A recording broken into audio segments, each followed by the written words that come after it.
बेपनाह मज़ेदार, बेपनाह टेस्टी शलजम का सालन तैयार हो चुका है, जो कि हेल्थ के लिए भी बहुत ज़्यादा अच्छा है और टेस्ट में बहुत बढ़िया है। तो ये आसान सी रेसिपी मैं आपके साथ शेयर करती हूँ। शलजम को गरीबों के लिए सेब कहा जाता है और इसमें इतनी ग़ज़ियत है कि आप समझ लें आप एक सेब खा रहे हैं। तो ये अपने बच्चों को भी खिलाएं, ख़ुद भी खाएं। तो टेस्ट से भरपूर ये सब्ज़ी है। बिस्मिल्लाहिर्रहमानिर्रहीम। शलजम का सालन बनाने के लिए मैंने 1 किलो शलजम ले लिया, जिसको मैंने धो लिया, छील लिया और अब मैं इसमें 1 किलो जितना पानी डाल रही हूँ और इसको मैं बॉईल करने के लिए रख देती हूँ। और इसमें 1 टेबल स्पून मैंने चीनी डाल दी। अब मैंने इसको ढक दिया, इसको कवर करके इसको पकाने के लिए रख दिया। चीनी मैंने इसलिए डाली कि इसमें हल्की सी कड़वाहट होती है तो वो इससे दूर हो जाती है। अब मैंने कढ़ाई के अंदर तकरीबन आधे कप से ज़्यादा थोड़ा ऑयल डाल दिया और एक दरमियानी प्याज है जिसको मैंने बारीक स्लाइस में काट लिया और वो मैंने डाल दिया। तो इसको हम गोल्डन कर लेंगे, यानी इसको ब्राउन नहीं करना, स्लाइट गोल्डन हमने करना है। प्याज ने अपना कलर चेंज कर दिया, यही कलर मुझे चाहिए था, इससे ज़्यादा डार्क नहीं करना वरना शोरबे का टेस्ट भी ख़राब हो जाएगा और शक्ल भी। और अब मैंने भर के 1 टेबल स्पून लहसुन अदरक का इसमें पेस्ट डाल लिया। इसको भी चम्मच चला लेते हैं ताकि इसका भी कच्चापन दूर हो जाए। थोड़ा सा पका लेते हैं। अब शलजम और अदरक को भी मैंने अच्छे से भून लिया। अब इसमें मैंने 2 अदद टमाटर जिनको मैंने बारीक बारीक सी स्लाइस में काट लिया वो मैंने इसमें डाल दिया। तो इनको भी पका लेते हैं और अब साथ ही मैं इसके अंदर मसाले, अपने पाउडर मसाले ऐड कर रही हूँ। जिसमें चिली फ्लेक्स मैंने डाल दिया 1 टीस्पून, आधा टीस्पून मैंने लाल मिर्च पाउडर, आधा टीस्पून हल्दी, आधा टीस्पून ज़ीरा पाउडर और 1 टीस्पून नमक और 1 टीस्पून भर के मैंने धनिया पाउडर डाल दिया। बस इतने से मसाले हमारे किचन में मौजूद होते हैं। तो अब अच्छी सी हम बुनाई कर लेते हैं। थोड़ा सा मैं पानी लगा के इसको कवर कर लेती हूँ ताकि ये थोड़े नरम पड़ जाएं। तो तकरीबन 5-6 मिनट मैं इसको कवर करूँगी।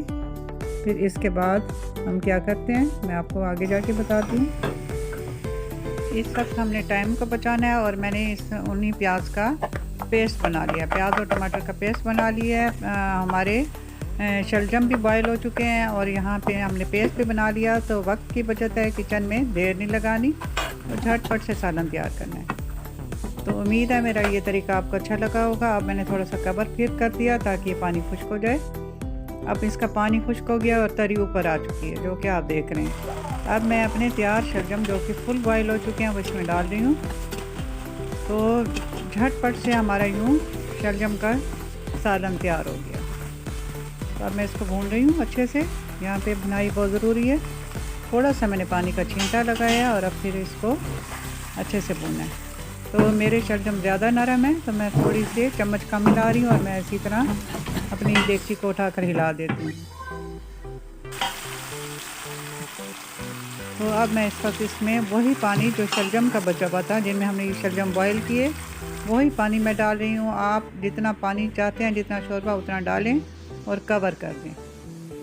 तो कवर कर दिए थोड़ी देर के लिए। तो इस वक्त जितना मुझे सालन चाहिए, जितना शोरबा चाहिए, ये बिल्कुल तैयार है। धनिया से मैं इसमें गार्निश कर रही हूँ। इसमें धनिया बहुत ज़्यादा डालना चाहिए, टेस्ट बहुत ज़्यादा अच्छा आता है और चीनी बहुत ज़रूरी है। ये 2 चीज़ें हैं जो शलजम को बेहतरीन बनाती हैं। गरम मसाला मैंने डाल लिया, ये हल्की सी इनमें कड़वाहट होती है, चीनी वो दूर कर देती है और बिल्कुल भी ये मीठे नहीं लगते। करके आप देखें। कवर कर लिया, चूल्हा बंद कर लिया। अब इसके डिश आउट करने की बारी है। तो मज़ेदार सा ये सालन जो कि आलू गोश्त से भी बढ़कर है, तैयार हो चुका माशाल्लाह से। आपको दिखने में भी लग रहा होगा कि ये सालन कैसा तैयार हुआ है। तो गर्मा गर्म रोटी के साथ ये खाना है।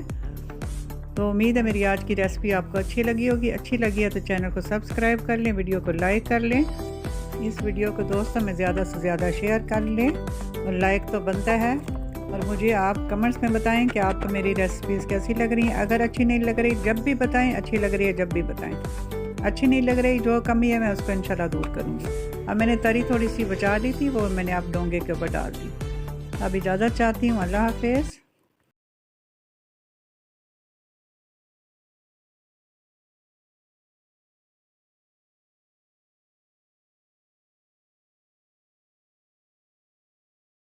और लाइक तो बनता है। तो अब मैं उम्मीद करती हूँ कि आपने वीडियो को पूरा वॉच किया होगा। अब मैं आपसे ढेरों दुआओं के साथ इजाज़त चाहूँगी। गार्निश मैं कर रही हूँ और थोड़ी सी तरी मैंने उतार कर रख ली थी, जो कि मैं इस वक्त डोंगे में डाल रही हूँ आपके सामने।